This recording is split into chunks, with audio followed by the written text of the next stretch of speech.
হ্যাঁ, সন্ত্রাসের বিরুদ্ধে হ্যাঁ, চাঁদাবাজের বিরুদ্ধে হ্যাঁ, পরিবর্তনের বিরুদ্ধে হ্যাঁ, যত অপকর্ম আছে সমস্ত অপকর্মের বিরুদ্ধে যদি আপনি অবস্থান নেন, শুধু এই হ্যাঁ মার্কাপকে সিল মারি দিবেন কেন্দ্রে যাই। আপনি যে মার্কা ভোট দেন কোনো সমস্যা নাই, শুধু ওই হ্যাঁ মার্কাপকে ভোট দিবেন দেশ ও জাতির স্বার্থে।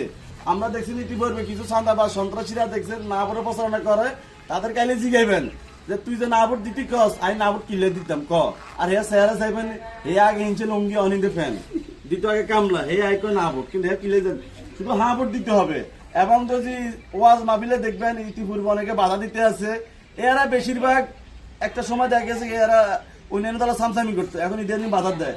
যদি হ্যাঁ একবার জয়যুক্ত হয় এই দেশে ওয়াজ মাহফিল আর কেউ বাধা দেখতো না।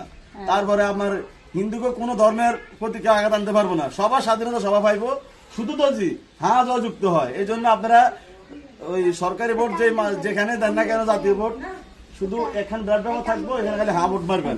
এবার ব্যাট ব্যবহার থাকবো হচ্ছে একটা বিভিন্ন মার্কার, একটা থাকবে এরকম না গোলাপি রঙের কাগজে হ্যাঁ না, তাহলে গোলাপি রঙের কাগজ পাইলে হ্যাঁ ভোটে হ্যাঁ মারি দিবেন, এটাই ঠিক আছে।